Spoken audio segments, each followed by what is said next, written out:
दुनिया के सबसे शक्तिशाली और अमीर देश का दर्जा अमेरिका से छिन सकता है। जी हां, ये कोई भविष्यवाणी नहीं बल्कि पुख्ता अनुमान है और ये अनुमान खुद अमेरिका के इन्वेस्टमेंट बैंक गोल्डमैन सैक्स का है। गोल्डमैन सैक्स ने अपनी एक रिपोर्ट में कहा है कि अमेरिका, जापान और जर्मनी को पीछे छोड़कर भारत दुनिया की दूसरी सबसे बड़ी अर्थव्यवस्था बन जाएगा।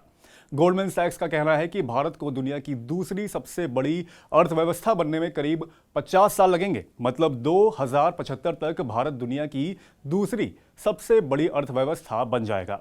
वहीं चीन दुनिया की सबसे बड़ी अर्थव्यवस्था होगा। अमेरिका का स्थान उस समय दुनिया में तीसरा होगा। वर्तमान की बात करें तो भारत अभी दुनिया की 5वीं सबसे बड़ी अर्थव्यवस्था है। गोल्डमैन सैक्स ने जो अनुमान लगाया है उसके पीछे कुछ ठोस प्रमुख कारण हैं, जिसमें भारत की युवा जनसंख्या, इनोवेशन और टेक्नोलॉजी का विस्तार, अत्यधिक पूंजी निवेश और श्रमिकों की बढ़ती प्रोडक्टिविटी प्रमुख है। रिपोर्ट में कहा गया है कि अगले 2 दशकों में भारत का निर्भरता अनुपात एशिया की अन्य अर्थव्यवस्थाओं की तुलना में सबसे कम होगा, क्योंकि जापान जैसी बड़ी अर्थव्यवस्था में युवाओं की संख्या कम और वृद्धों की संख्या अधिक तेजी से बढ़ रही है। गोल्डमैन सैक्स की रिपोर्ट के मुताबिक कम होते निर्भरता अनुपात, लोगों की बढ़ती आय और वित्तीय क्षेत्र के तेज विकास से भारत की बचत दर बढ़ने की संभावना है।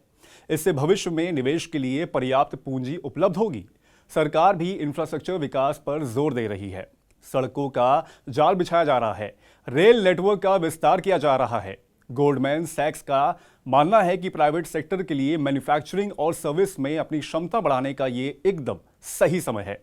इससे देश में अधिक नौकरियां पैदा होंगी और बड़ी संख्या में युवाओं को रोजगार उपलब्ध कराया जा सकेगा, जो भारत को दुनिया की दूसरी सबसे बड़ी अर्थव्यवस्था बनाने के लिए जरूरी है।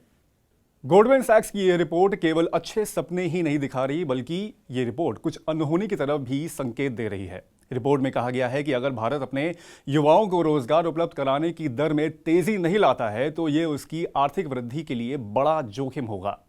भारत में लेबर फोर्स पार्टिसिपेशन रेट पिछले 15 सालों में बढ़ने के बजाय गिरा है। इतना ही नहीं, भारत के श्रम बल में महिलाओं की भागीदारी भी पुरुषों की तुलना में बहुत कम है।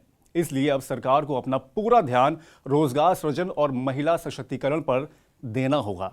तभी भारत दुनिया में अपनी छाप छोड़ने में कामयाब होगा।